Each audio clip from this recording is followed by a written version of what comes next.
The tighter border controls that have been implemented in line with an EU directive along the external borders of the Schengen area continue to cause long delays at border crossings between Croatia and Slovenia. Long waits are also expected today at Croatia's border crossings with Bosnia and Herzegovina, Montenegro, and Serbia. Prime Minister Andrej Plenković has said that as a tourist destination, the new regime, which has come ahead of the Easter weekend, the first larger wave of tourist arrivals, was untenable for Croatia.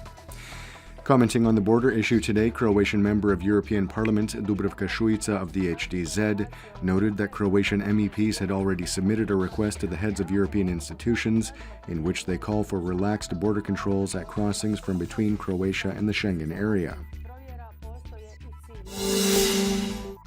The troubled Agrokor concern received some good news last night.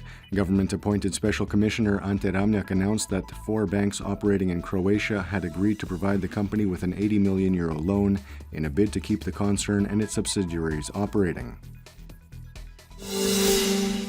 2 Russian banks, including the state-owned Sberbank, which is Agrokor's largest creditor, are not participating in the loan deal with Agrokor.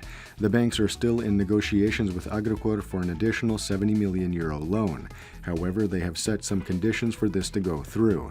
The primary condition is that Sberbank's previous €100 million loan issued in March be given the status of the oldest outstanding loan, meaning that it would have priority when it comes to payment. In international news, Washington has confirmed that the largest non-nuclear bomb dropped in history was dropped in the Afghan region of Nangarhar near the border with Pakistan. The so-called mother of all bombs contained 11 tons of explosives and destroyed everything within a 300-meter radius. The U.S. was targeting a system of tunnels and caves used by the Islamic State. The Afghan Defense Ministry has reported that 36 militants were killed in the attack. While meeting with his Syrian counterpart, Russian Foreign Minister Sergei Lavrov has said that both Russia and the United States agree that the recent American attack on Syria must not happen again. However, the U.S. State Department has reported that Secretary of State Rex Tillerson has not ruled out the possibility of a new U.S. attack. The State Department added that Russia could use its influence over Assad to ensure that U.S. military action was not needed in the future. The traditional Following the Cross procession was held on the island of Hvar last night. This Easter weekend tradition that dates back more than 5 centuries begins on Holy Thursday and ends 25 kilometers later on the morning of Good Friday. The Prime Minister, Andrej Plenković, was among those to join the procession this year. The Prime Minister's father is from Svirče, one of the villages on the procession route. The procession is inscribed on UNESCO's list of intangible heritage. Taking a quick look at sports, Red Star Belgrade has won its 3rd consecutive title in the Regional ABA Basketball League after beating Cedevita in Zagreb 77-61 last night. Red Star swept the best-of-5 final, winning the first 3 games. This was Cedevita's 4th final appearance and 4th loss.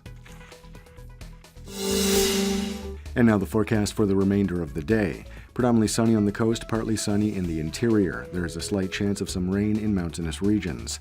There will be a mild to moderate southeasterly and southwesterly on the Adriatic. Highs will be between 18 to 22 degrees Celsius.